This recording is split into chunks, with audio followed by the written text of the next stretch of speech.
चलिए बच्चों, तो पिछले वीडियो में जो है हम कुछ इलेक्ट्रिक फील्ड से रिलेटेड सवाल किए थे और उसका वेक्टर फॉर्म देखे थे। फिर इलेक्ट्रिक फील्ड का जो है सोर्स चार्ज के कारण जो है इलेक्ट्रिक फील्ड इंटेंसिटी कैसे निकालते हैं वो हम देखे थे। इस वीडियो में जो है हम पढ़ने वाले हैं superposition of electric field. तो हेडी लगाओ, superposition of electric field, superposition of electric field. All the best. देखो, superposition of electric field क्या होता है इसके बारे में थोड़ा सा हम डिस्कशन करने वाले हैं। Superposition of electrostatic force के बारे में याद है, हम बताए थे कि अगर बहुत सारे चार्जेज हो, ठीक है, किसी प्लेन के अंदर, मान लो कि ये जो है हमारा वाई एक्सिस है, ये हमारा एक्स एक्सिस है, तो किसी भी प्लेन के अंदर बहुत सारे चार्जेज हो, मान लो Q1 हो, Q2 हो, Q3 हो, यहाँ पे Q3 हो, सॉरी, उसी तरह dot dot dot dot dot Qn हो, बहुत सारे चार्जेज हो। तो इन सिस्टम ऑफ चार्जेस के कारण किसी भी P पॉइंट पे अगर कोई चार्ज Q रख देते तो इसमें फोर्स लगता था। तो उसी तरह अगर इन सारे सिस्टम ऑफ चार्जेस के कारण P पॉइंट पे अगर हम इलेक्ट्रिक फील्ड निकालना चाहते हैं, ठीक है ना, क्या निकालना चाहते हैं, इलेक्ट्रिक फील्ड, तो होगा क्या, इन सिस्टम ऑफ चार्जेस के कारण इलेक्ट्रिक फील्ड होगा कितना, ये समझो, ठीक है, कितना होगा ये समझो।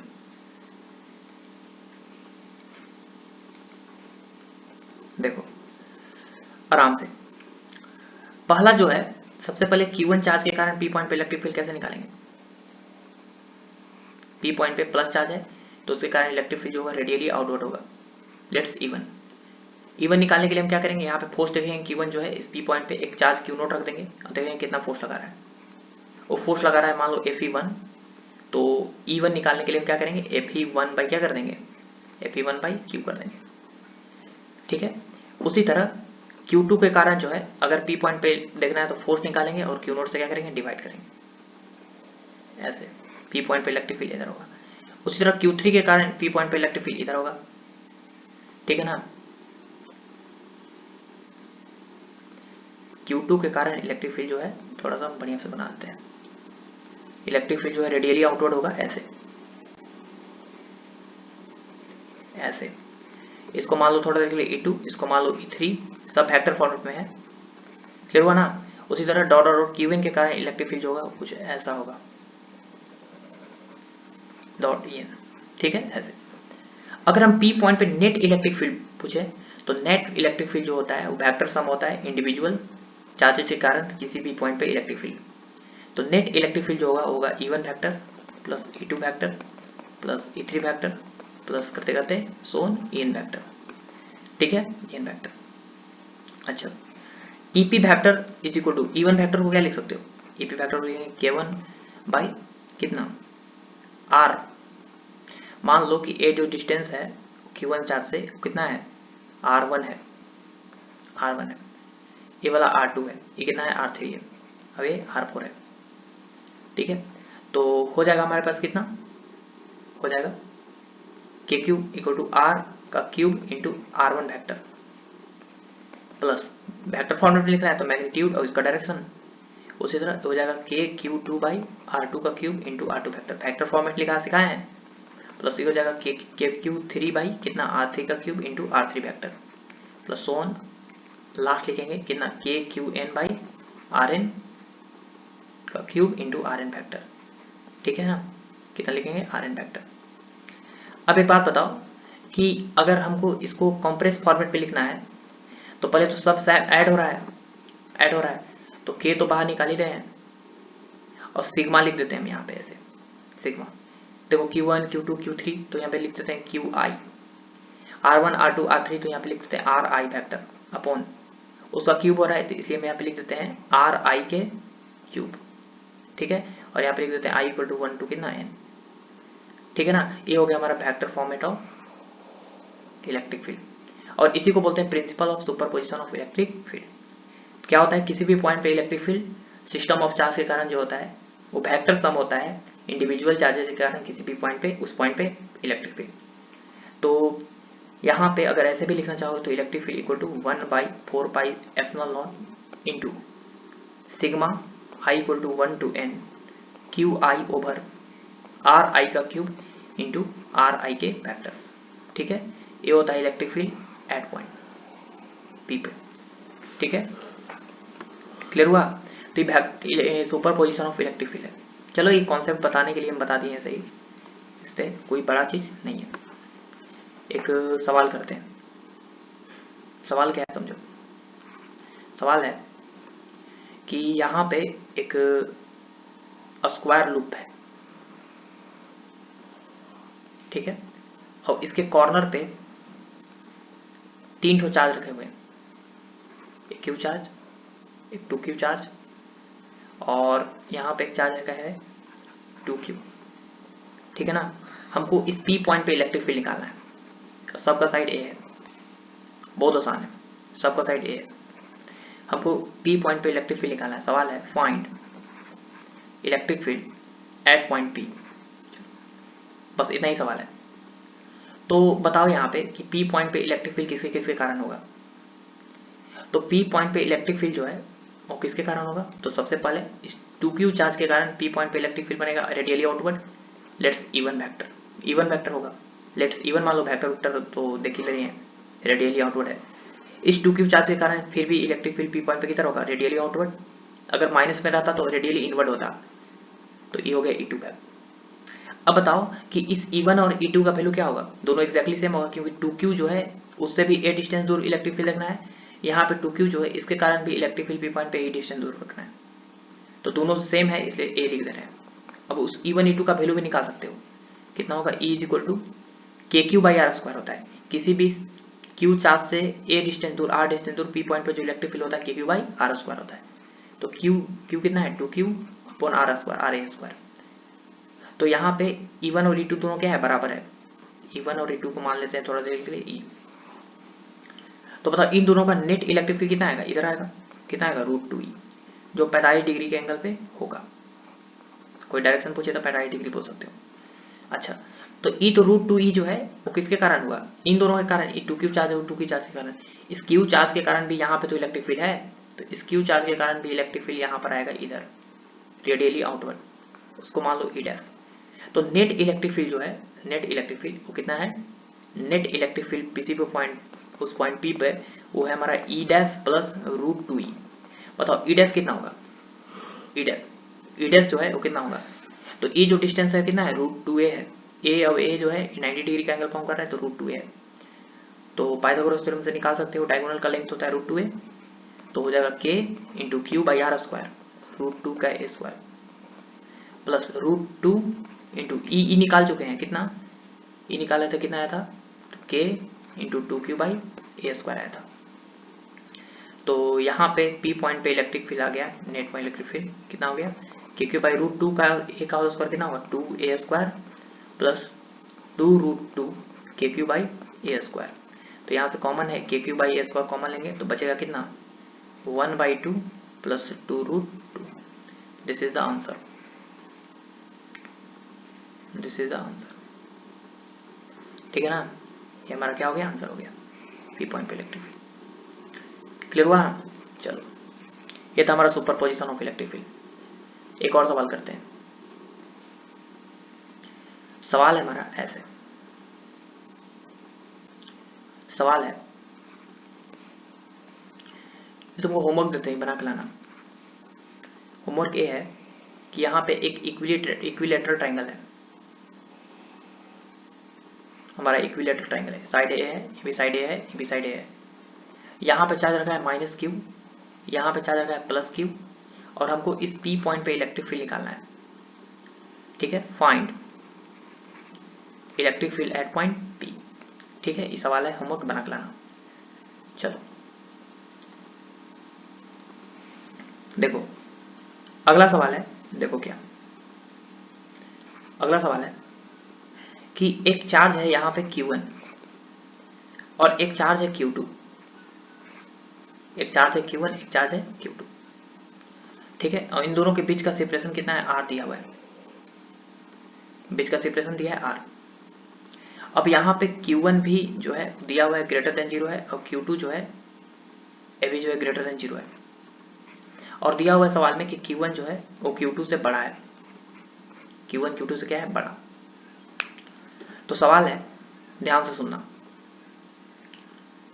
कि find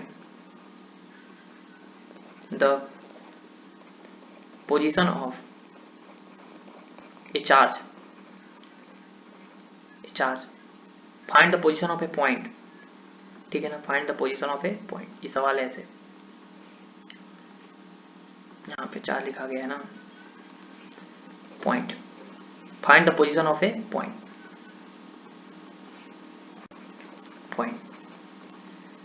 where electric field at that point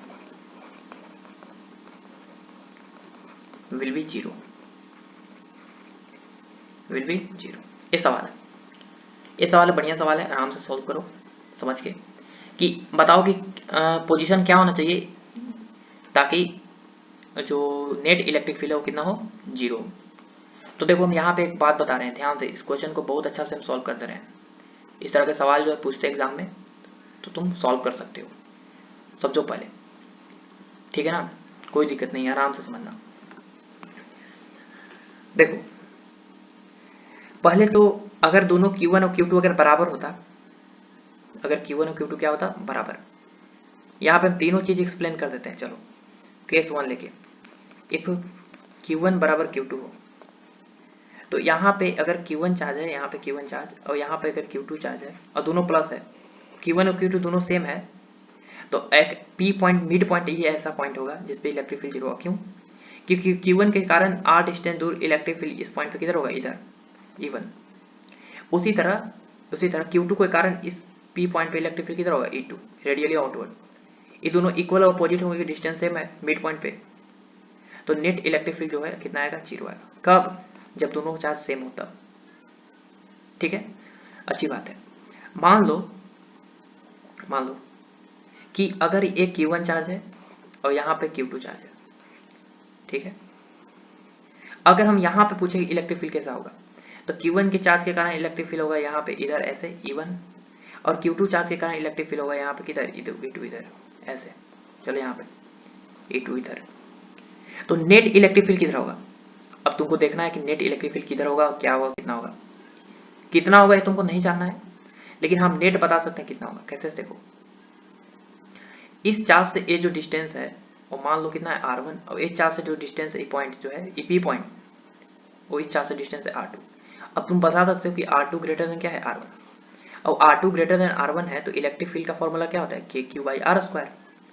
अब देखो R जिसका बड़ा होगा उसका इलेक्ट्रिक फील्ड कम होगा, तो R2 बड़ा है, मैंने इसके कारण इस P पॉइंट पे इलेक्ट्रिक फील्ड E2 क्या है, कम, E2 क्या है, कम, और इससे डिस्टेंस कम है तो इलेक्ट्रिक फील्ड ज्यादा होगा, मैंने E1 ज्यादा है, डिस्टेंस कम होता है तो इलेक्ट्रिक फील्ड क्या होता है, ज्यादा, तो E1 ज्यादा है। अब E1 ज्यादा है तो नेट जो इलेक्ट्रिक फील्ड आएगा रिजल्टेंट किधर आएगा, इलेक्ट्रिक फील्ड इधर आएगा, इसके इधर की तरफ, E2 की तरफ, ऐसे आता बीच में, दोनों सेम होता तो, लेकिन नेट इलेक्ट्रिक फील्ड इन दोनों के इधर आएगा, E1 की तरफ। ये हो गया हमारा नेट इलेक्ट्रिक फील्ड। क्या नेट इलेक्ट्रिक फील्ड जीरो है? बिल्कुल जीरो नहीं है, नेट इलेक्ट्रिक फील्ड जीरो नहीं है, तो यहाँ पे तो चांस ही नहीं है बाहर रखने पे। क्लियर हुआ? अच्छी बात है, अच्छी बात है। अगला केस हम डिस्कस कर रहे हैं, ये क्या था हमारा, केस 2 था ना, ये था हमारा केस 2। केस 3 डिस्कस करते हैं, सारा केस जो भी पॉसिबल है वो सारा हम डिस्कस कर ले रहे हैं। देखो ध्यान से समझना, मान लो कि यहाँ पे Q1 चार्ज है, यहाँ पे Q2 चार्ज है, और ये डिस्टेंस R है। अब मान लो कि यहाँ पे हम डिस्कस कर रहे हैं, तो Q1 चार्ज के कारण P पॉइंट पे इलेक्ट्रिक फील्ड रेडियली आउटवर्ड होगा इधर, और Q2 के कारण भी इलेक्ट्रिक फील्ड जो रेडियली आउटवर्ड होगा इधर, E2। तो यहाँ पर भी जो है नेट इलेक्ट्रिक फील्ड जो होगा, नेट इलेक्ट्रिक फील्ड वो कितना हो जाएगा, E1 vector plus E2 vector, ठीक है, E1 vector plus E2 vector, भले इधर होगा। अब बताओ कि नेट इलेक्ट्रिक फील्ड तो कभी जीरो होगा ही नहीं, दोनों ऐड हो रहा है, एड अप हो रहा है, तो इधर भी electric field net zero chance नहीं है। उसी तरह अगर यहाँ पे Q पॉइंट पे देखें तो Q2 के कारण इलेक्ट्रिक फील्ड होगा इधर, और Q1 के कारण भी इलेक्ट्रिक फील्ड होगा इधर, E1 डैश और E2 डैश मान लो, तो नेट इलेक्ट्रिक फील्ड इधर होगा, और नेट इलेक्ट्रिक फील्ड यहाँ पे लिखना चाहोगे तो लिखोगे E1 dash plus E2 dash, ये भी नॉट इक्वल टू जीरो है, तो बाहर भी रखने से कोई Q चार्ज को दिक्कत नहीं, ठीक है, अच्छी बात है। तो बाहर भी कभी इलेक्ट्रिक फील्ड जीरो नहीं होने वाला। तो कब जीरो होगा? जब दोनों पॉजिटिव चार्ज है तब कहाँ जीरो होगा? समझो, ध्यान समझो। केस 3, केस 4, केस 4 आराम से समझना। केस 4 क्या है हमारा? केस 4 है हमारा, ध्यान समझना कि ये चार्ज है Q1 अब ये चार्ज है Q2। अब सवाल में दिया हुआ है कि Q1 बड़ा है Q2 से। अगर Q1 Q2 से बड़ा है, Q1 चार्ज Q2 से बड़ा है, तो Q1 के कारण इलेक्ट्रिक फील्ड जो होगा, अगर बीच में तो होगा नहीं, तो Q1 चार्ज के कारण इलेक्ट्रिक फील्ड ज्यादा होगा, Q2 के कारण इलेक्ट्रिक फील्ड क्या होगा? कम होगा। Q2 के कारण इलेक्ट्रिक फील्ड क्या होगा? कम होगा। तो अगर हम यहां पर रखें P पॉइंट पे, तो Q1 चार्ज के कारण इलेक्ट्रिक फील्ड इधर होगा, ठीक है। Q1 चार्ज के कारण इलेक्ट्रिक फील्ड किधर होगा? इधर होगा। और Q2 चार्ज के कारण इलेक्ट्रिक फील्ड क्या होगा? इधर होगा, ठीक है, इधर। ये हो जाएगा Q1 चार्ज के कारण इलेक्ट्रिक फील्ड, अब होगा Q2 चार्ज के कारण इलेक्ट्रिक फील्ड। अब इस पॉइंट पे हमको इलेक्ट्रिक फील्ड नेट जीरो होना आसान है कि नहीं, कि सब समझ रहे हैं? ध्यान समझना, ध्यान समझो। ई नेट कितना होगा? सबसे पहले एक बात बताओ, नेट इलेक्ट्रिक फील्ड कितना होगा? देखो ध्यान से बताओ कि Q2 से डिस्टेंस भी ज्यादा है और Q2 कम चार्ज भी है। डिस्टेंस भी ज्यादा है और चार्ज भी कम है, डिस्टेंस भी ज्यादा है और चार्ज भी कम है, तो इलेक्ट्रिक फील्ड तो ऐसे ही कम हो गया। और इसमें Q1 चार्ज भी ज्यादा है, चार्ज भी ज्यादा है Q1, किसका बात हो रहा है? Q2 का ना। और डिस्टेंस भी R2 भी कम है, ज्यादा है। डिस्टेंस ज्यादा है और चार्ज भी कम है, तो इलेक्ट्रिक फील्ड कम हो गया। इस Q2 का मैग्नीट्यूड जो है क्या है? कम है, और डिस्टेंस ज्यादा है इस P पॉइंट का, तो इलेक्ट्रिक फील्ड तो कम आएगा, मैग्नीट्यूड कम आएगा। और यहाँ से देखो कि Q1 से डिस्टेंस भी कम है और इलेक्ट्रिक चार्ज भी ज़्यादा है, तो इलेक्ट्रिक फील्ड तो ज़्यादा आएगा। तो कभी भी यहाँ पे पॉसिबल है, चार्ज रखना, यहाँ पे नेट फोर्स कभी भी zero, net electric field zero नहीं होगा, ठीक है ना। नेट इलेक्ट्रिक फील्ड जीरो नहीं होगा, तो कहाँ होगा? तो एक लास्ट केस बच गया। लास्ट केस कितना? 5वां, कि अगर मान लो कि Q1 चार्ज यहाँ पर है, Q2 चार्ज कहाँ पर है? यहाँ पे। तो समझो, अगर यहाँ पर रखेंगे तो ध्यान से देखो कि Q2 जो है, Q2 ये कम है, Q2 भले कम है लेकिन डिस्टेंस भले ज़्यादा है, डिस्टेंस भी तो ज़्यादा है। Q2 कम है लेकिन डिस्टेंस क्या है? कम है, तो डिस्टेंस कम होने से इलेक्ट्रिक फील्ड क्या होगा? बढ़ जाएगा। भरपाई कर लिया। और यहाँ से Q1 ज़्यादा था, Q1 ज़्यादा था तो इलेक्ट्रिक फील्ड ज़्यादा था, लेकिन यहाँ से डिस्टेंस ज़्यादा हो गया, ज़्यादा होने के कारण इलेक्ट्रिक फील्ड फिर से क्या कर दिया? ज़्यादा होने के कारण इलेक्ट्रिक फील्ड इसको रिड्यूस कर देगा। तो यहाँ पे ही एक ऐसा पॉइंट होगा, इधर ही कोई ऐसा पॉइंट होगा, मिड पॉइंट के इधर ही, ठीक है ना, जहाँ पे net force, net electric field कितना होगा? जीरो। तो मान लो कि यहाँ से डिस्टेंस कितना है? x है, टोटल कितना था? r था, r था। तो यहाँ से कितना हो जाएगा? r minus x. और इस पर्टिकुलर पॉइंट पे p पे इलेक्ट्रिक फील्ड कितना होगा? जीरो होगा। तो p पॉइंट पे अगर इलेक्ट्रिक फील्ड जीरो होगा तो वहाँ पे सॉल्व कर लो कि पोजिशन क्या होना चाहिए। तो p पॉइंट पे इलेक्ट्रिक फील्ड जीरो होगा, तो बताओ कि p पॉइंट पे इलेक्ट्रिक फील्ड जीरो होगा, मतलब a वाला इस पॉइंट पे Q2 के कारण इलेक्ट्रिक फील्ड यहाँ पे इधर E2, और इस Q1 चार्ज के कारण इलेक्ट्रिक फील्ड यहाँ पे E1, दोनों बराबर होना चाहिए। तो E2 बराबर होना चाहिए E1। तो बताओ E2 कितना है? E2 कितना होगा? E2 होगा KQ by r square, KQ Q2 by r square x square बराबर KQ1 by r square, KQ1 by r नहीं, आर माइनस एक्स का होल स्क्वायर। देखो K से K कैंसिल, तो यहाँ पर हो जाएगा कितना? आर माइनस एक्स का होल स्क्वायर ऊपर भेज दो, नीचे एक्स स्क्वायर है, और Q2 को नीचे ले आओ, तो Q1 बाई Q2। तो r minus x upon x उसका होल स्क्वायर बराबर कितना? Q1 by Q2। तो कितना हो जाएगा बताओ? R minus x upon X बराबर under root Q1 by under root Q2। अलग अलग डिवाइड करो तो हो जाएगा आर बाई एक्स माइनस 1 बराबर under root Q1 by under root Q2। 1 को उधर ले जाओ, तो r बाई एक्स बराबर under root Q1 by under root Q2 plus 1। तो r by x is equal हो जाएगा under root Q1 plus under root Q2 by under root Q2। तो बताओ कि यहाँ से r बराबर कितना हो जाएगा? x चाहिए ना, तो x इक्वल हो जाएगा under root Q2 by under root Q1 plus under root Q2 into कितना? r। This is the position of charge, ठीक है। तो ये जो पोजीशन है x आया, क्या है? x क्या है? x है Q2 चार्ज से डिस्टेंस, x जो है हमारा क्या है? x जो है वो Q2 चार्ज से डिस्टेंस है P पॉइंट का। अगर पूछे Q1 चार्ज से कितना है तो Q1 चार्ज से भी निकाल सकते हो, ठीक है ना, Q1 चार्ज से भी यहाँ पे निकाल सकते हो। तो यहाँ पे लिख लो कि जो x है वो पोजीशन ऑफ चार्ज है, पोजीशन ऑफ चार्ज फ्रॉम कहाँ Q2। अगर कोई पोजीशन ऑफ चार्ज Q1 से पूछ दिया, r माइनस एक्स पूछ दिया, तो r माइनस एक्स घटाओगे अंडर रूट कितना Q2 by under root Q1 minus under root Q2 plus है इंटू r घटाओगे तो आएगा under root Q1 by under root Q1 plus under root Q2 into कितना r आएगा, ठीक है, ये वाला आएगा। तो ये r माइनस एक्स जो है वो चार्ज का डिस्टेंस है, कहाँ से, चार्ज का डिस्टेंस है पहले चार्ज से Q1 से। क्लियर हुआ, अच्छी बात है, समझ में आया ना। चलो, तो इस तरह का सवाल जो एग्जाम में आएगा तो तुम सॉल्व कर सकते हो। जैसे एक सवाल इस पे दे ही देते हैं, देखो सवाल है कि एक चार्ज है Q, एक चार्ज है 9Q। अब बताओ कहाँ पे इलेक्ट्रिक फील्ड जीरो होगा, अब किस पॉइंट पे इलेक्ट्रिक फील्ड जीरो होगा। सवाल है find the position of point where electric field will be zero, ठीक है, ये सवाल है। तो बिल्कुल बना सकते हो, Q है उसके बीच का सेपरेशन L है, ठीक है ना, बिल्कुल बना सकते हो। चलो ट्राई करो, ट्राई करो, ट्राई करो। ये हमारा चार्ज है Q और इसके बीच का सेपरेशन है कितना L दिया हुआ। देखो फिर से वैसे ही बनाएंगे। एक बात बताओ कि 9Q है, चार्ज ज़्यादा है, इलेक्ट्रिक फील्ड का फॉर्मूला था कि ना KQ by r square.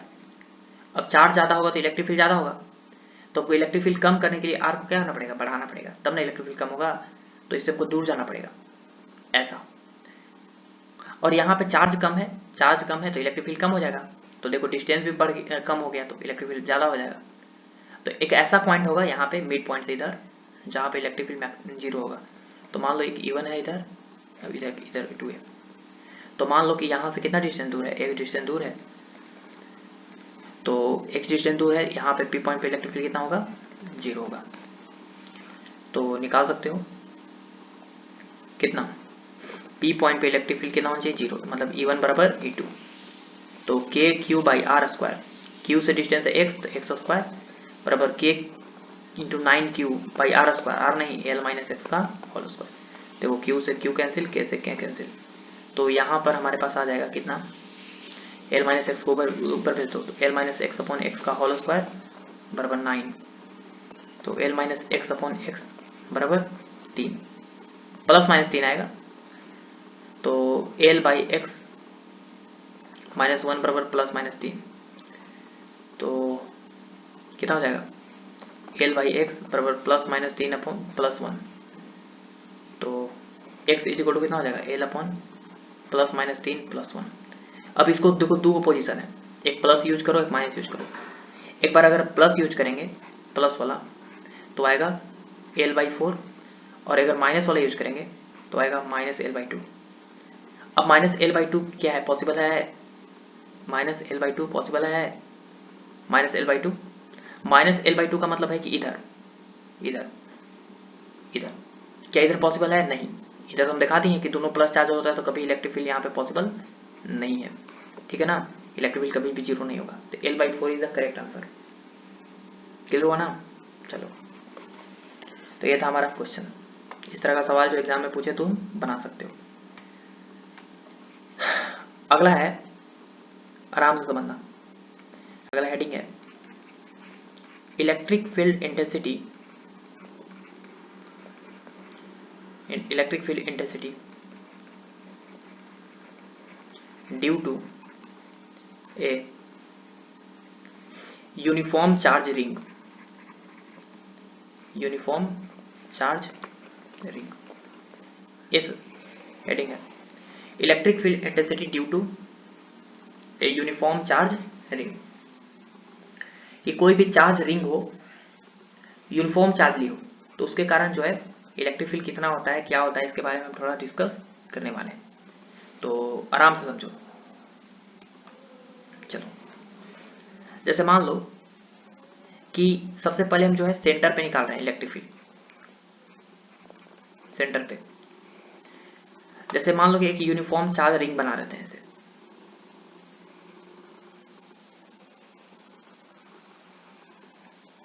Uniform charge ring बना लेते हैं, और इस यूनिफॉर्म चार्ज रिंग पे हर एक जगह पे चार्ज जो है यूनिफॉर्म है, हर एक जगह पे चार्ज है सेम, हर एक जगह पे चार्ज क्या है सेम है, हर एक जगह पे चार्ज क्या है सेम है, ठीक है। और यहाँ पे सेंटर है, यहाँ पे सेंटर है। अब हमको मान लो कि सेंटर पे इलेक्ट्रिक फील्ड चाहिए हम इस चार्ज की वजह से, मान लो इस चार्ज का चार्ज क्यू है, रेडियस कितना है आर है, तो सेंटर पे इलेक्ट्रिक फील्ड कितना होगा, तो बिल्कुल निकालेंगे। चार्ज तो हर जगह है, चार्ज हर जगह है, कोई बात नहीं, निकालेंगे। एक बात बताओ कि यहाँ से एक छोटा सा चार्ज कट करते हैं, यहाँ पे थोड़ा सा लेंथ कट करते हैं, सॉरी थिकनेस, चार्ज बोल रहे हैं, लेंथ है यहाँ पे थोड़ा सा, मान लो कि लेंथ है dx, तो छोटा सा चार्ज कितना होगा, छोटा सा चार्ज होगा dq, तो टोटल चार्ज q है, टोटल कैपिटल Q, तो छोटा सा चार्ज होगा यहाँ पे dq। अब इस dq के कारण जो है C पॉइंट पे इलेक्ट्रिक फील्ड, प्लस चार्ज के कारण इलेक्ट्रिक फील्ड कैसा होता है, रेडियली आउटवर्ड, तो इस dq चार्ज के कारण जो है C पॉइंट पे जो है इलेक्ट्रिक फील्ड होगा रेडियली आउटवर्ड, यहाँ पे होगा छोटा सा इलेक्ट्रिक फील्ड कितना dE, dq चार्ज के कारण इलेक्ट्रिक फील्ड कैसा होगा dE, ठीक है। dq चार्ज के कारण जो है इलेक्ट्रिक फील्ड कितना होगा dE होगा, ठीक है ना, dq चार्ज के कारण इलेक्ट्रिक फील्ड होगा dE। लेकिन ध्यान से देखो कि इसके जस्ट सामने एक और हम जो है रिंग कट करते हैं, छोटा सा आर कट करते हैं, इसके सामने जस्ट एक और ऐसे छोटा सा कट करते हैं। छोटा सा कट करेंगे तो बताओ कि इसके कारण भी इस dq चार्ज के कारण ही, ये dx थिकनेस का है, इसके कारण इलेक्ट्रिक फील्ड किधर होगा, तो इसके कारण जो है इलेक्ट्रिक फील्ड जो है कुछ ऐसा होगा, ओ सॉरी, इसके कारण जो है इलेक्ट्रिक फील्ड जो है कुछ उसी लाइन के अलॉन्ग होगा, और सी पॉइंट पे इलेक्ट्रिक फील्ड आएगा कैसे, देखो ध्यान से, सी पॉइंट पे इलेक्ट्रिक फील्ड आएगा यहाँ पे ऐसे, ठीक है डी। लेकिन उस छोटे से ऊपर dq चार्ज जो है उसके कारण जो है इलेक्ट्रिक फील्ड जस्ट सामने आएगा, जस्ट सामने हम कट भी किए हैं, वो हो जाएगा इधर ऐसे डी। ध्यान से देखो कि dE और dE जो है इक्वल अपोजिट है, इसलिए नेट इलेक्ट्रिक फील्ड इस दोनों चार्ज के कारण कितना आया, जीरो, इन दोनों चार्ज के कारण कितना आया, जीरो। लेकिन मान लो कि इसके जस्ट सामने एक और जो है यहाँ पे जाके कट कर रहे हैं ऐसे, यहाँ पे इस डी चार्ज के कारण, तो इसके कारण जो है इलेक्ट्रिक फील्ड जो है इसके कारण आएगा इधर डी। लेकिन मान लो कि इस डी क्यू चार्ज के कारण इलेक्ट्रिक फील्ड इस पॉइंट पर आएगा इधर, तो इसके जस्ट सामने भी तो एक छोटा सा रिंग है, छोटा सा कट कर सकते हैं, तो उस छोटे से कट के कारण जो है इस छोटे से कट के कारण इसके कारण जो है इस पॉइंट पे इलेक्ट्रिक फील्ड कितना आएगा, इसके कारण रेडियली आउटवर्ड होता है, तो इसके कारण छोटा सा इलेक्ट्रिक फील्ड आएगा अंदर की तरफ डी। देखो डी इधर और नेट इलेक्ट्रिक फील्ड कितना होगा, फिर से जीरो होगा। उसी तरह यहाँ पर तुम जब कट करोगे तो इसके कारण इलेक्ट्रिक फील्ड डी आएगा इधर, और इसके कारण जब यहाँ पे इसके जस्ट सामने कट करोगे तो इसके कारण भी इलेक्ट्रिक फील्ड आएगा डी इधर, और नेट इलेक्ट्रिक फील्ड फिर से कट करके कितना हो जाएगा, जीरो। मतलब इसके इक्वल और अपोजिट पार्ट जो है वो नेट इलेक्ट्रिक फील्ड सेंटर पे कितना प्रोड्यूस कर रहे हैं, जीरो, नेट इलेक्ट्रिक फील्ड बोल रहे हैं जीरो है। तो इसलिए हम बोल सकते हैं कि नेट इलेक्ट्रिक फील्ड जो होगा वो सेंटर पे कितना होगा, जीरो होगा, नेट इलेक्ट्रिक फील्ड कितना होगा, जीरो होगा।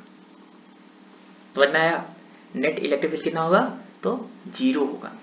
क्लियर हुआ ना, आया कि नहीं समझ में, चलो।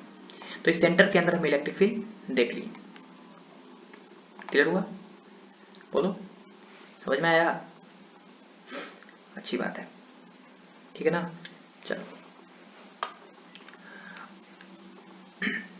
देखो अगला जो है हम एक्सिस पे देखने वाले हैं। अगला जो है दूसरा एट एक्सिस पे इलेक्ट्रिक फील्ड कितना होगा ये समझाते हैं। जैसे देखो एक यूनिफॉर्मली चार्ज रिंग है ऐसे,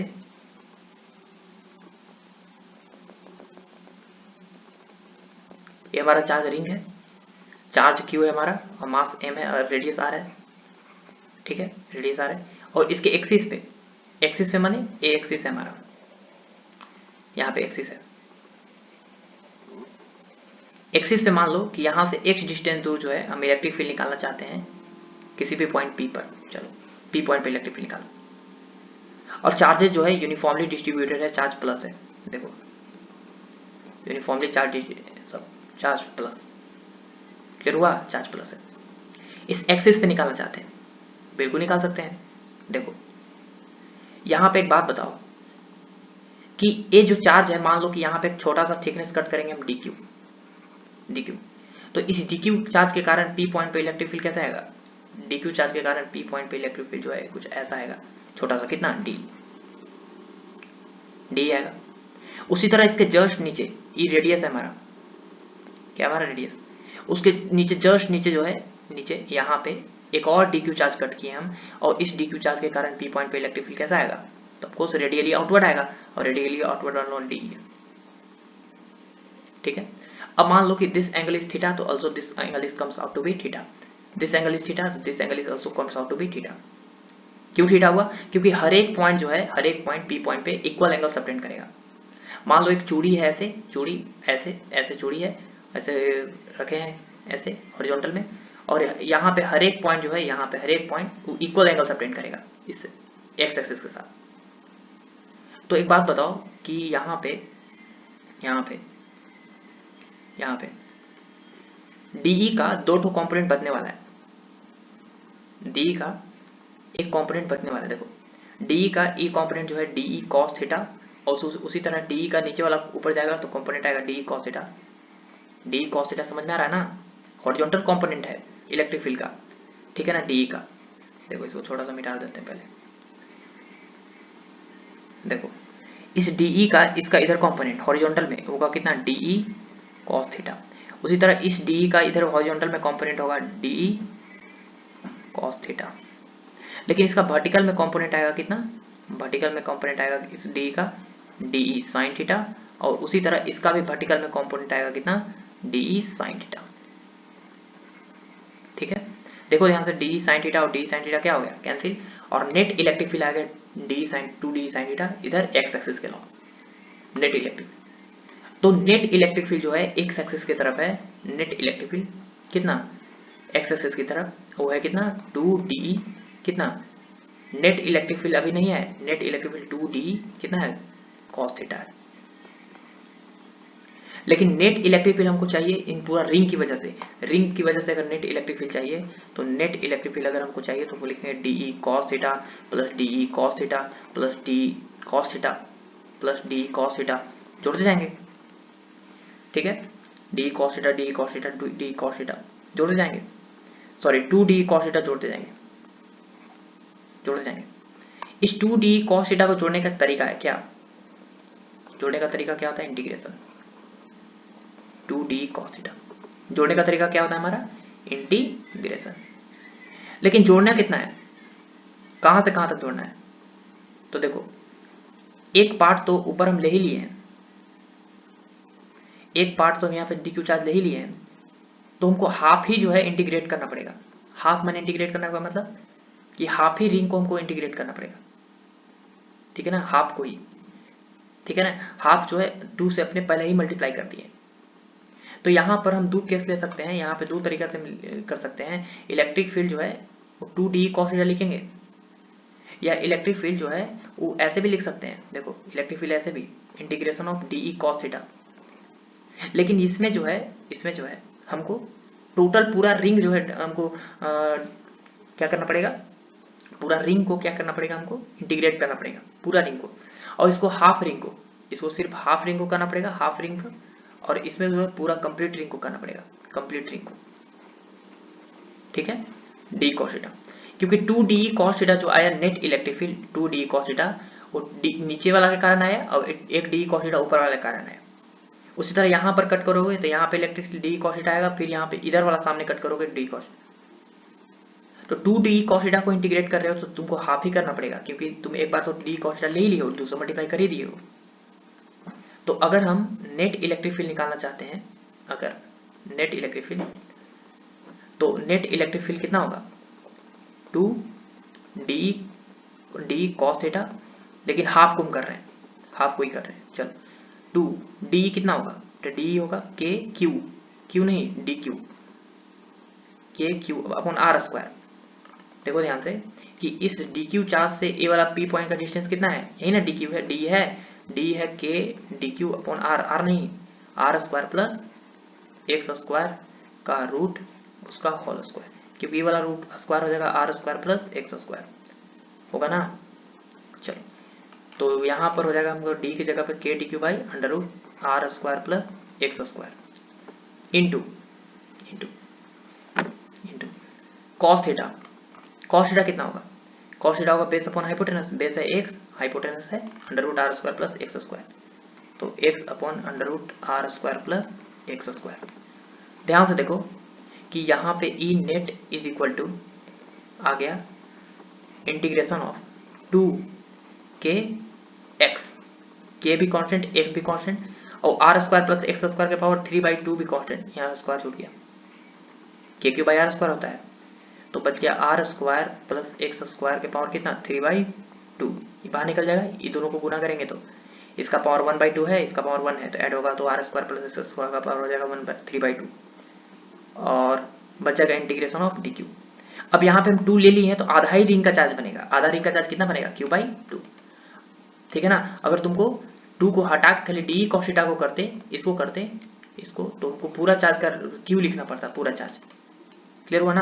तो इसमें हाफ ही हम लिखेंगे, तो ई नेट इक्वल टू हो जाएगा 2kx upon are square plus x square के पावर कितना 3/2 इंटू डी क्यू का इंटीग्रेशन डी क्यू मिलकर क्या बन जाएगा q/2 बन जाएगा, हाफ रिंग बनेगा, क्लियर हुआ ना, हाफ रिंग, 2 से 2 कैंसिल और हमारे पास नेट इलेक्ट्रिक फील्ड आ गया कितना, नेट इलेक्ट्रिक फील्ड आ गया कितना के Q x upon are square plus x square के पावर कितना 3/2,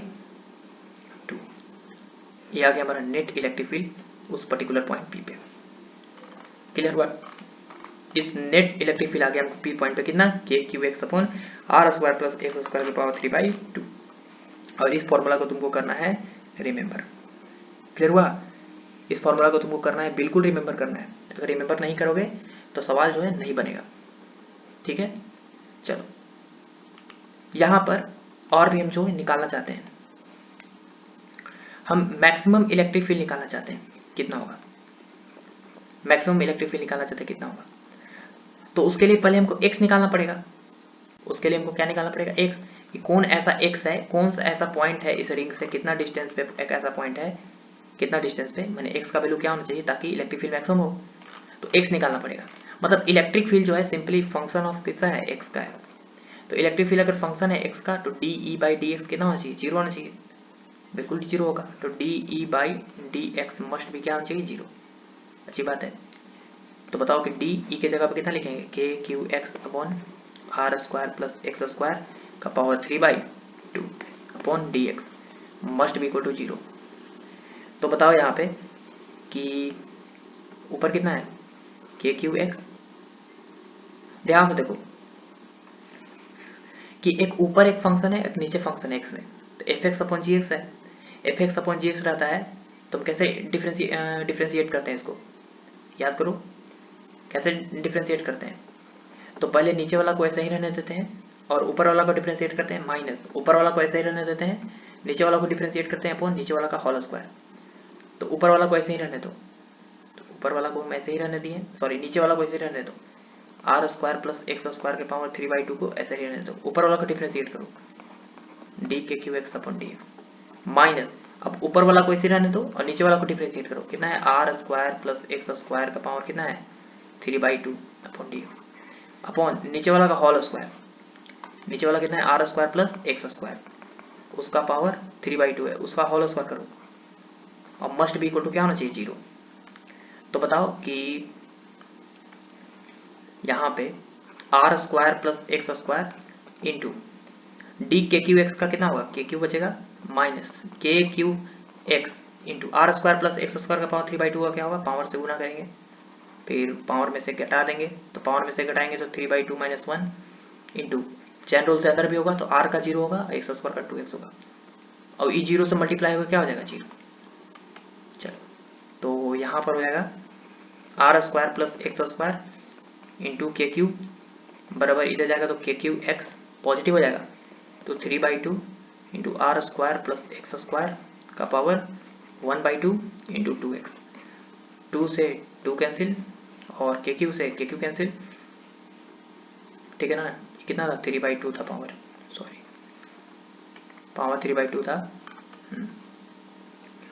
तो r square plus x square के पावर 3/2 को लिखो ऐसे, r square plus x square का पावर 1/2 ऐसे लिख सकते हैं। जो ऐड हो जाएगा बेस सेम है तो 3/2 बन जाएगा फिर से, बराबर कितना हो जाएगा 3x square into r square plus x square का पावर कितना 1/2। ई वाला टर्म और ई वाला टर्म कैंसिल हो गया और बन गया r square plus x square equal to 3x square.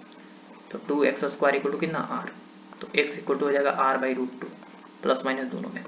मैंने x इक्वल टू r/√2 जो है एक ऐसा पॉइंट है प्लस माइनस √2 जो इससे r/√2 जहाँ पे इलेक्ट्रिक फील्ड मैक्सिमम होगा। और उसी तरह इससे भी पीछे जाओगे तो इलेक्ट्रिक फील्ड मैक्सिमम होगा लेकिन निगेटिव होगा, ठीक है ना। तो अगर हम इसका ग्राफ बनाना चाहते हैं, अगर इलेक्ट्रिक फील्ड मैक्सिमम वैल्यू निकालना ही चाहते हैं तो देखो मैक्सिमम इलेक्ट्रिक फील्ड कितना होगा, E इक्वल टू कितना है k Q x upon are square plus x square का पावर 3/2। तो के क्यू एक्स एक्स के जगह पे लिखेंगे r/√2 upon are square plus r/√2 का स्क्वायर करेंगे तो r/2 आ जाएगा, उसका पावर 3/2 और इसको सॉल्व करोगे तो आएगा के क्यू अपॉन 3√3 आर स्क्वायर, ये आएगा। अभी क्यों लिख दिए, क्योंकि पीछे ऐसा ही हम सॉल्व किए हैं, जाके देखो पिछले वाले सवाल में। तो बताओ मैक्सिमम इलेक्ट्रिक फील्ड इतना आ गया, मैक्सिमम इलेक्ट्रिक फील्ड इतना आ गया। जैसे ही आ गया तो ग्राफ बना दो। पहले बताओ कि E बराबर कितना है k Q x upon are square plus x square का पावर कितना 3/2 है, इतना है। अगर बताओ कि x 0 होगा तो इलेक्ट्रिक फील्ड टेंड करेगा किसको, इलेक्ट्रिक फील्ड टेंड करेगा 0 को। अगर x इन्फिनिटी हुआ तो इलेक्ट्रिक फील्ड जो है नीचे वाला टर्म इन्फिनिटी बनेगा तो हो जाएगा कितना 0 को। और E x tending to minus infinity हुआ तो फिर से इलेक्ट्रिक फील्ड टेंड करेगा कितना 0 को। तो इसके हिसाब से इंक्रीजिंग और डिक्रीजिंग फंक्शन है। कोई ऐसा बीच में एक ऐसा वैल्यू आएगा r/√2 जिसपे इलेक्ट्रिक फील्ड मैक्सिमम होगा, एक माइनस r/√2 जिसपे इलेक्ट्रिक फील्ड क्या होगा मैक्सिमम। तो हमारे पास ग्राफ आ गया कैसा, देखो देखो ग्राफ कैसा आ गया। ये हो गया हमारा y एक्सिस, ये हमारा हो गया x एक्सिस और यहाँ पर हो गया हमारा रिंग, ये हो गया हमारा रिंग का सेंटर। इस पॉइंट जो है x इक्वल टू कितना है 0, ये प्लस चार्ज है, ये सारा रिंग क्या है प्लस चार्ज है, ठीक है ना, अच्छी बात है। ये y एक्सिस ये x एक्सिस। अब बताओ कि यहाँ से एक x इक्वल टू r/√2 पर पॉइंट है कैसा, और x equal to minus r/√2 पे ऐसा पॉइंट है। याद करो r/√2 पे एक ऐसा पॉइंट है जहाँ पे इलेक्ट्रिक फील्ड कैसा है मैक्सिमम, इलेक्ट्रिक फील्ड मैक्सिमम। अब इन्फिनिटी पे इलेक्ट्रिक फील्ड फिर से 0 है, तो 0 पे इलेक्ट्रिक फील्ड 0, फिर r/√2 पे इलेक्ट्रिक फील्ड मैक्सिमम और फिर इलेक्ट्रिक फील्ड घट रहा है फिर 0 हो रहा है। उसी तरह r/√2 पे अगर माइनस r/√2 पे इलेक्ट्रिक फील्ड निकालोगे तो मिनिमम आएगा, और इलेक्ट्रिक फील्ड 0 था, फिर इलेक्ट्रिक फील्ड बढ़ रहा है, इस सब पॉइंट पे इलेक्ट्रिक फील्ड मैक्सिमम होगा माइनस r/√2 पे, फिर घटेगा, फिर इलेक्ट्रिक फील्ड माइनस इन्फिनिटी पे जाके 0 हो जाएगा। इस मैक्सिमम इलेक्ट्रिक फील्ड का हम वैल्यू भी निकालिए, कितना आया, बिल्कुल आया। मैक्सिमम इलेक्ट्रिक फील्ड का आया वैल्यू 2kq/3√3 आर स्क्वायर। उसी तरह यहाँ पे निगेटिव में आएगा maximum electric field -2kq/3√3 r square. Clear हुआ, ये था हमारा रिंग के कारण किसी भी पॉइंट पे इलेक्ट्रिक फील्ड। बोलो क्लियर हुआ ना, चलो अच्छा एक नोट पॉइंट बता रहे हैं, ध्यान से सुनना। नोट पॉइंट क्या है, नोट पॉइंट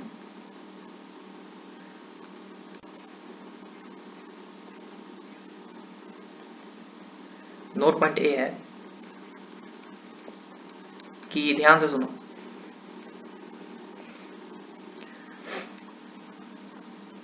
इलेक्ट्रिक फील्ड जो है कितना है रिंग के कारण kq(x) upon are square plus x square का पावर 3/2। अच्छी बात है। अगर मान लो कि केस 1 है कि x का वैल्यू बहुत ही बड़ा हो गया r से, x का वैल्यू बहुत ही बड़ा हो गया r से, तो बताओ कि अगर मान लो कि ये रिंग है ऐसे यहाँ पे एक रिंग है और इसका एक रेडियस है r। अब x है डिस्टेंस कि जितना डिस्टेंस पे हम इलेक्ट्रिक फील्ड निकालना चाहते हैं, और ये बहुत हो गया, बहुत बड़ा हो गया, बहुत बड़ा हो गया, बहुत बड़ा हो गया, x यहाँ पे बहुत दूर। तो यहाँ से जब देखेंगे तो ये जो रिंग है कैसा दिखाएगा, छोटा सा पॉइंट चार्ज जैसा दिखेगा। और पॉइंट चार्ज के कारण x डिस्टेंस दूर इलेक्ट्रिक फील्ड कितना होता है, इलेक्ट्रिक फील्ड होता है कितना, KQ/r², r नहीं x²। तो x बहुत बड़ा हो जाएगा तो रिंग जो है, ring appear like to a point charge. समझ में आना, और उसके कारण इलेक्ट्रिक फील्ड KQ/x² होगा। तुम बोलोगे सर कैसे, कैसे हो गया KQ/x²? देखो अभी तुरंत बता रहे हैं। देखो एक बात बताओ कि x बहुत ही बड़ा है r से, मतलब r जो है लगभग 0 है x के सामने, माने x² प्लस r² के जगह पे तुम कितना लिख सकते हो, बिल्कुल x² लिख सकते हो, क्योंकि r तो 0 है। जैसे ही 0 है तो e बराबर पता है KQx/r² प्लस x² के पावर 3/2। तो बताओ KQx/r² प्लस x² लगभग किसके बराबर है, x² के, और उसका पावर 3/2। 2 से 2 कैंसिल और ये स्क्वायर बार में कैंसिल, तो आ जाएगा KQ/x²। KQ/x², हम तो बोल ही रहे हैं KQ/x² आएगा। क्लियर हुआ ना? अच्छा केस 2 है हमारा। केस 2 क्या है, केस 2 ये है कि केस 2 ये है कि x का वैल्यू बहुत ही छोटा हो जाए r से, x बहुत ही छोटा हो जाए r से। जैसे ही x का वैल्यू बहुत ही छोटा हो जाएगा r से, तो बताओ कि क्या होगा। देखो बताओ इलेक्ट्रिक फील्ड ई बहुत r बहुत बड़ा हो जाए x से, ये भी कंडीशन है। तो बहुत बड़ा हो जाएगा तो ये रिंग है बहुत, और x जो है जैसे जैसे बहुत बड़ा रिंग होगा वैसे वैसे ये जो x है लगेगा कि कहाँ पे आ गया, सेंटर पे। अरे देखो ना x नियरली 0 के बराबर हो जाएगा इसके कंपेयरिंग में, और जिसके इसके कंपेयरिंग में x लगभग 0 के बराबर हो जाएगा।